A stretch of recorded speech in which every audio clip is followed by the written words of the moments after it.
पत्रकार मित्रों नमस्कार। मॉनसून सत्र संसद का एक नेता के अहंकार, अनुशासनहीनता और उद्दंडता की भेंट चढ़ गया।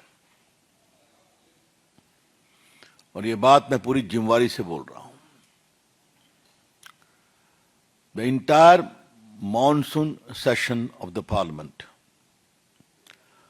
stood sacrificed at the altar of the arrogance, delinquence, sense of entitlement, and total indiscipline of the gentleman known as leader of opposition.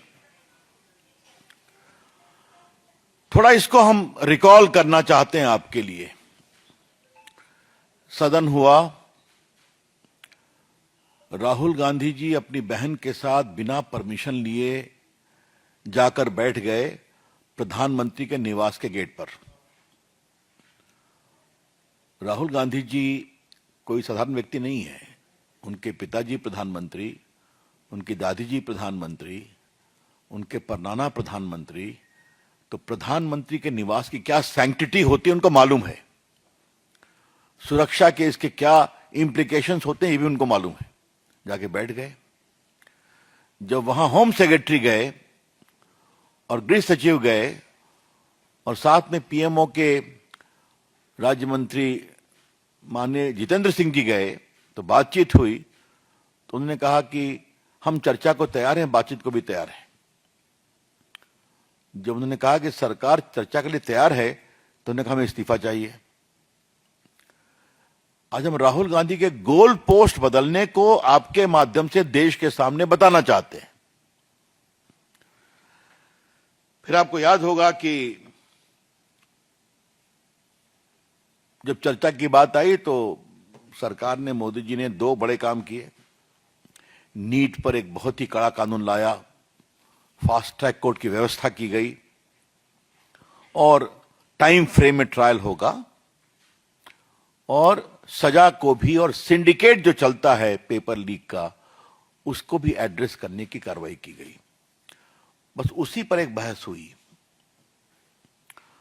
फिर उन्होंने नंदन निलेकनी की अगुवाई में एक बड़ा सा हाई पावर्ड कमेटी बनाई है एग्जाम रिफॉर्म, नीट रिफॉर्म को लेकर।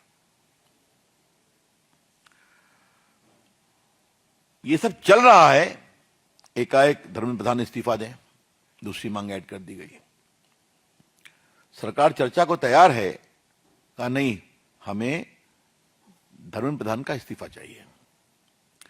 ये चला, इसको बनाया गया। उन्होंने प्रधानमंत्री के सामने अपना इस्तीफा दिया। तीसरी बात देखिए, वो बार बार कहते थे कि गृह मंत्री दिल्ली में पुलिस कार्रवाई पर जवाब दें। देख रहे थे आप, रोज उनकी मांग थी, उन्हें चलने नहीं दिया सदन। तो कल आपने देखा होगा कि माननीय गृह मंत्री जी ने स्वयं मीडिया को आकर के कहा कि मैं 24 घंटे पूरी बहस सुनने को तैयार हूं और उनके सारे तर्कों का जवाब देने को तैयार हूं। पुलिस में जो घटना हुई एक एक बिंदु पर जवाब दूंगा। आपने देखा होगा। फिर हमारे किरण रिजिजू जी ने बिजनेस एडवाइजरी कमेटी में इस विषय को उठाया, सदन में उठाया, बहस करने को तैयार हैं। माननीय स्पीकर साहब ने कहा आप बहस कराइए। तो उनके दो शब्द विच आर फुलिश, मूर्खतापूर्ण कमेंट है, मैं उसको कोट करना चाहता हूं।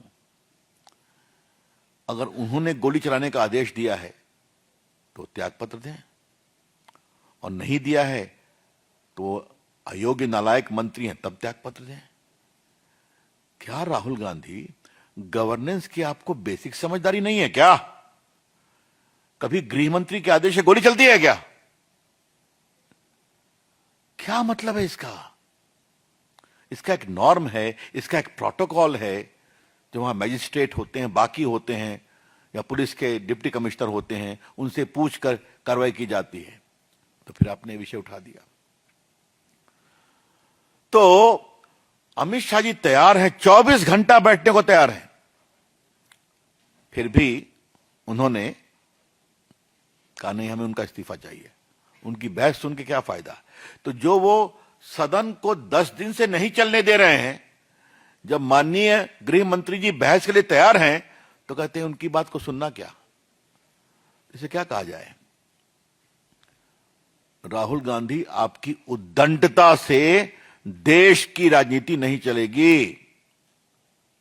Rahul Gandhi, the politics and polity of the country and parliament will not run because under the pressure of your arrogance, sense of entitlement and exceptionalism, कि I will do anything in my own way, my way or highway।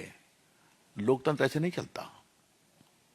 इसीलिए आपकी party की यह हालत हो गई है, आगे और भी होगी। लेकिन राहुल गांधी कोई लेसन नहीं सीखते हैं। इसीलिए आज हमने पूरी बातों को विस्तार से आपके सामने कहा। आज अंतिम दिन था, जब देखे कि कांग्रेस पार्टी थोड़ी एम्बैरेसमेंट में है, तो सदन में हम लोगों ने देखा कि वो समाजवादियों के साथ राम मंदिर के चढ़ावे का विषय उठाने लगे। मतलब क्या है, आप are you holding any position. पहले नीट, उसके पहले चर्चा पीएम के दफ्तर घर के सामने गलत धरना लेकर के, बिना अनऑथराइज धरना लेकर के, उसके बाद फिर कहा कि धर्मेंद्र प्रधान का इस्तीफा, फिर कहा कि मोदी जी जवाब दें, अमित शाह जवाब दें। जब अमित शाह तैयार हैं बहस के लिए तो वो इस्तीफा दें। ये हमने पूरा सीक्वेंस जो चला है पिछले 10 दिन का, 12 दिन का आपको बताया। हम इसकी बहुत ही भर्त्सना करते हैं। हम आपसे एक काम इन्होंने और सुना, हमने कहा सदन चलाना हमारी जिम्मेवारी नहीं, ठीक है ना। तो एक समय तो कहते हैं कि सदन जितना आपका उतना हमारा भी है, हमारी बात सुनिए, आप जवाब दीजिए, यही तो परंपरा है। तो आप बहस होने देंगे नहीं, आप सदन चलने देंगे नहीं, और फिर कहेंगे मेरी बात नहीं सुनी जाती है। तो ऐसे कैसे चलेगा। तो बाकी मैं बैनर पोस्टर की बात तो करते ही नहीं, आप सभी जानते हैं वो क्या होता है। लेकिन एक बात मैं जरूर कहूंगा, आज देश को ये समझना पड़ेगा, राहुल गांधी गैर जिम्मेवार हैं, राहुल गांधी अपरिपक्व हैं, राहुल गांधी अनुशासनहीन हैं, राहुल गांधी उच्छृंखल हैं, राहुल गांधी अहंकारी हैं, जिनके अंदर राजनीतिक मर्यादा का कोई स्थान नहीं है। I would like to repeat that Mr. Rahul Gandhi is irresponsible. Rahul Gandhi is yet to mature as a leader in the politics of the country. Rahul Gandhi is delinquent, or Rahul Gandhi has a great sense of arrogance and entitlement and exceptionalism कि जो मैं कहूंगा वही होगा। और एक बात हमने पहले भी कही थी, सरकार में भी कहा है, कोई गोली नहीं चली है, कोई गोली नहीं चली है। अच्छा होता अमित शाह की बात सुनते तो जवाब पूरा दिया जाता। हम लोग भी बोलने के लिए आतुर थे। मैं तो आग्रह किया था, थोड़ा सा युवराज के भाषण का जवाब मैं भी देना चाहूंगा माननीय गृह मंत्री के पहले, लेकिन हाउस चलने नहीं दिया। तो ये जो उनका फ्रस्ट्रेशन है वो उसको निकाल रहे हैं, ये बहुत दुर्भाग्यपूर्ण है। इसके हम बहुत ही भर्त्सना करते हैं। ये चिट्ठी आप लोगों को मिली होगी जो माननीय गृह मंत्री जी ने लिखा था स्पीकर साहब को, हम आपके लिए उसको फिर पढ़ना चाहते हैं। आदरणीय अध्यक्ष जी, आपको भी थे कि माननीय संसदीय कार्य मंत्री किरण रिजिजू ने बिजनेस एडवाइजरी कमेटी में सरकार की ओर से संसद में नीट परीक्षा का छात्र आंदोलन पर चर्चा की सहमति दी थी। मैं यह भी उल्लेख करना चाहता हूं कि विपक्ष के आग्रह के पूर्व ही संसद के वर्तमान सत्र में रोकथाम के लिए संशोधन बिल आया है। मेरा अनुरोध है क्या विपक्ष से चर्चा कर अपनी आपसी सहमति से आज जितने समय जितने घंटे आप उचित समझें उतना समय आवंटित करने की कृपा करें। मैं निर्धारित समय के दौरान सदन में उपस्थित रहकर इस मुद्दे पर चर्चा में भाग लेना चाहता हूं और विपक्ष के सभी प्रश्नों का उत्तर देने को तैयार हूं। ये उनके बाकी मैंने रेलेवेंट वाक्य को पढ़ा है, फिर भी नहीं। तो माई वे और हाईवे, सदन हम नहीं चलने देंगे। सदन हमारी मर्जी से चलेगा और सदन में वही होगा जो हम चाहेंगे, भले जनता हमको वोट नहीं दे। राहुल गांधी की पूरी जो राजनीति है, सदन हमारी मर्जी से चलेगा, हम जैसा चाहेंगे वैसा करेंगे, सदन में हम बहस नहीं होने देंगे, भले ही जनता हमको वोट दे या न दे। ये एक कुल मिलाकर के मामला है। तो मुझे लगा कि देश के सामने इस विषय को लाना चाहिए, तो हमने लाया। अब हम कोई प्रश्न के लिए तैयार हैं। Thank you. वैसे एक बात जरूर है कि आज जानकारी थोड़ा मैं देना जरूरी है। हम यहां आते आते मालूम हुआ कि पंजाब में रूरल लाइवलीहुड मिशन एग्जाम में अनियमितता के कारण भर्ती प्रक्रिया पर रोक लगा दी गई है, हाँ, हाई कोर्ट के द्वारा। और यह है फार्मेसी एग्जाम रिजल्ट को रोक दिया गया है। तो केजरीवाल जी यहां बहुत सवाल उठा रहे हैं, तो वहां जो बार बार कहानी आ रही है, इसके बारे में क्या कहना है? झारखंड के बारे में हम लोग बोल ही चुके हैं कि यहां चिल्लाते हैं, सदन नहीं चलने देते। और राहुल गांधी जी, आपकी पार्टी के कंधों पर झारखंड की सरकार चल रही है, वहां बच्चों के ऊपर गोली चलाई जा रही है, परेशान हो रहे हैं, उनकी पिटाई हो रही है, आंसू गैस के गोले छोड़े जा रहे हैं, और आप खामोश हैं। सिर्फ मैंने कह दिया तो कार्रवाई क्या हुई, ये सवाल है। धन्यवाद। मोहित Bhatt. Sir, I have two questions, both related to your PC. Now, first, it's the taxpayer money that gets wasted. No proper debate, bills are being passed because of the Workers' Party opposition. Secondly, instead of debate, we saw threats by the opposition. Today, Congress Party came up with a monkey, balloon, and objectionable statements were made against Prime Minister Narendra Modi in their protest. How do you respond to those? It is condemnable. We have seen that. If that is the level of Samajwadi Party and Congress Party, I can only tell you the people of the country are never going to forgive them. वैसे मैं एक बात और बोल दूं, जो दिखाया जा रहा है, चढ़ावा के विषय में पुलिस कार्रवाई हो रही है, सख्त कार्रवाई हो रही है, लेकिन चढ़ावा का सवाल और भक्ति का दिखावा, ये दोनों चलेगा क्या? जो लोग चिल्ला रहे हैं, आज तक राम जन्मभूमि गए हैं क्या? मंदिर दर्शन किया है क्या? ये लोग कौन लोग हैं? बहुत लोगों ने गोली चलाई। और आज जब कांग्रेस पार्टी कहती है, तो मैं उनसे कहूंगा, आपके प्रधानमंत्री ने कैबिनेट में प्रस्ताव पारित किया था कि हम बाबरी मस्जिद दोबारा बनवाएंगे, और इन लोगों ने, जब कार सेवक की गोली से हत्या हुई थी, तो इन लोगों ने जश्न मनाया था। ये सच्चाई है। आज वो भक्ति का दिखावा कर रहे हैं। Taxpayer is not an issue for Rahul Gandhi at all. Rahul Gandhi is least interested about country's resources, wastage of taxpayers' money, complete nullifying the parliament traditions. He only wants what my ego says, what my arrogance says, I will do that. Vineet TV18। Sir, जिस तरह से आपने conference में चर्चा की, जिस तरह से पंजाब में हाईकोर्ट ने पंजाब सरकार को 2 झटके दिए हैं 2 दिनों में। पहले फार्मासिस्ट घोटाला हुआ, प्रक्रिया घोटाला, भर्ती घोटाला हुआ, उस पर रोक लगाई, और अब पंजाब रूरल मिशन में लाइवलीहुड पर भी जो है प्रक्रिया पर, चयन प्रक्रिया पर रोक लगा दिया। सर, किस तरह से इसे देखते हैं? ऐसा है, ये जब रिजल्ट को, पूरी नियुक्ति को स्टे करना बहुत बड़ी बात है। मैं अपने कानूनी अनुभव से इतना ही कह सकता हूं आपको, अगर हाई कोर्ट पूरी नियुक्ति की प्रक्रिया को स्टे करता है, तो मतलब हाई कोर्ट कन्विंस है कि प्राइमा फेशी बहुत गड़बड़ी हुई है, हा? तो क्या कर रहे हैं अरविंद केजरीवाल, क्या कर रहे हैं राहुल गांधी? इसका तो जवाब अरविंद केजरीवाल को देना पड़ेगा ना। लेकिन राहुल गांधी की जुबान नहीं खुलती है वहां भी।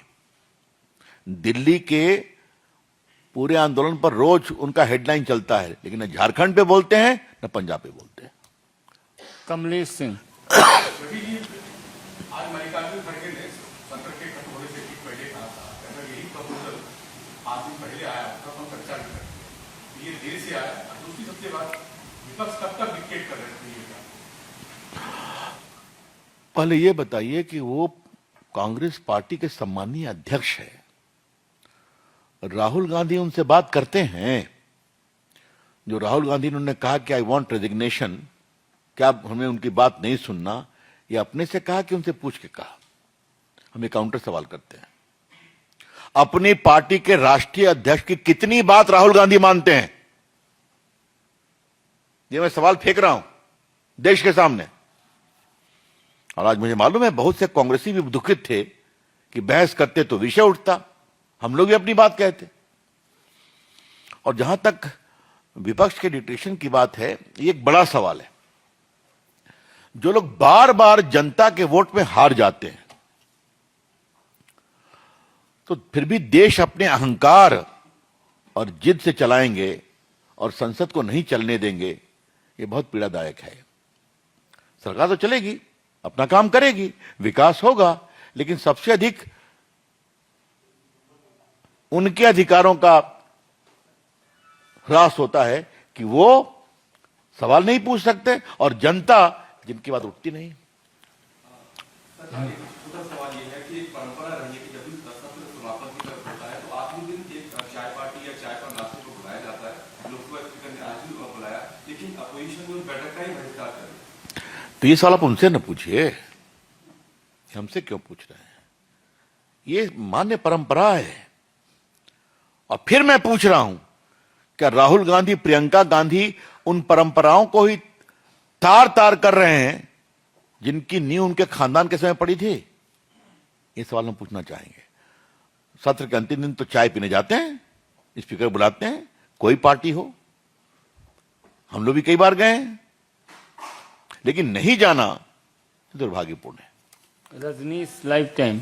उसके बाद सर, एक तरफ जब जंतर मंतर प्रदर्शन हुए और यहाँ पर जो एफआईआर दर्ज किया गया, वहाँ नाम वापस लेने की बात की गई, नाम वापस भी लिए गए। झारखंड में जो विधानसभा घेराव प्रदर्शन हुआ, 611 लोगों के खिलाफ वहाँ पर एफआईआर दर्ज हुआ, 100 लोगों के खिलाफ नेम्ड एफआईआर दर्ज हुई। ये क्या रणनीति दिखती है? ये सवाल हमसे क्यों पूछ रहे हैं? ये सवाल पूछिए यूपीए से, राहुल गांधी जिनके कंधों पर वो सरकार खड़ी है। और एक बात मैं और कहना चाहूंगा, दिल्ली के उस तथाकथित आंदोलन के पीछे देश के बड़े बड़े चेहरे अपनी कड़ी कड़ी अंग्रेजी और हिंदी में दिल्ली में आके बोल रहे थे। हाँ, कई घोर मार्क्सिस्ट थे, कई लेफ्टिस्ट थे, कई स्यूडो सेकुलरिस्ट थे। झारखंड में बच्चे मर रहे हैं, पिट रहे हैं, उनकी बत्ती काटी जा रही है, वो खामोश क्यों है? एक शब्द निकलता है। बंबई से भी बहुत कलाकार भांति भांति की टिप्पणी कर रहे थे, कुछ लोग विदेश की बात कर रहे थे। तो ये कौन सा दोहरा मानदंड है? The sheer silence, conspicuous silence of all these pseudo intellectuals from Bombay to Delhi, atrocity on the students in Jharkhand clearly shows they are hypocrites and full of double standards. एक लास्ट कोमल। राहुल गांधी बार-बार अमित शाह जी के सभा को संबोधित ना करने के सवाल उठा रहे हैं, लेकिन कई बार देखा गया है कि सभा में अगर विपक्ष नहीं भी रहता है तब भी प्रधानमंत्री हो गए, अमित शाह जी हो गए, सभा को संबोधित करते हैं उनके जाने के बाद भी, उनके विरोध के बाद भी। तो इस बार अमित शाह 24 घंटे का टाइम क्यों मांग रहे हैं? पहले आपको मैं क्लियर कर दूं, एक होता है वो उनका वॉकआउट करना, तो उसमें आप बोल सकते हैं। यहां वो सदन में बैठकर घेर रहे हैं, चेहरे पर प्लेकार्ड ला रहे हैं, स्पीकर के टेबल पर चढ़ना ही बाकी है ना। सब तो आप टीवी के माध्यम से देश को सामने आता है ना। तो दोनों का कंपैरिजन नहीं है, बिल्कुल नहीं है। अब ये भी नहीं कि वो नारा लगा रहे हैं, वो हाउस नहीं चलने देंगे, उसके लिए अपनी अनुशासनहीनता और फिजिकल ताकत का भी प्रयोग करते हैं। तो इसका कोई, तो अमित शाह ने 24 घंटा क्यों कहा कि आप 24 घंटा तक जितना कहना हो बोलिए, मैं सुन करके उसका पूरा जवाब देने को तैयार हूं। ये विषय था। Last question. कोमल। सर, जिस तरीके से लगातार देखा जा रहा है, ये मानसून सत्र पूरा विपक्ष ने हंगामा किया और जिस तरीके से प्रदर्शन किया वो एक अलग ट्रेंड सेट कर रहा है, एक रंगमंच की तरह, या जिस तरीके से आप सॉफ्ट वाले पिछले भी कई सत्र ऐसे ही हंगामे के भेज चले। क्या विपक्ष ये गलत ट्रेंड सेट कर रहा है आगे के लिए? जिस तरीके से राहुल गांधी, हिंदुस्तान की राजनीति और हिंदुस्तान की संसद एक रंगमंच नहीं है। देश आपके इस गैर जिम्मेदाराना हरकत को कभी बर्दाश्त नहीं करेगा, और अगर आप समझते हैं कि इससे आपको फायदा होगा तो और आपके लोगों की हार होगी। देश कभी अहंकारी गैर जिम्मेदार राजनीति को बर्दाश्त नहीं करता है।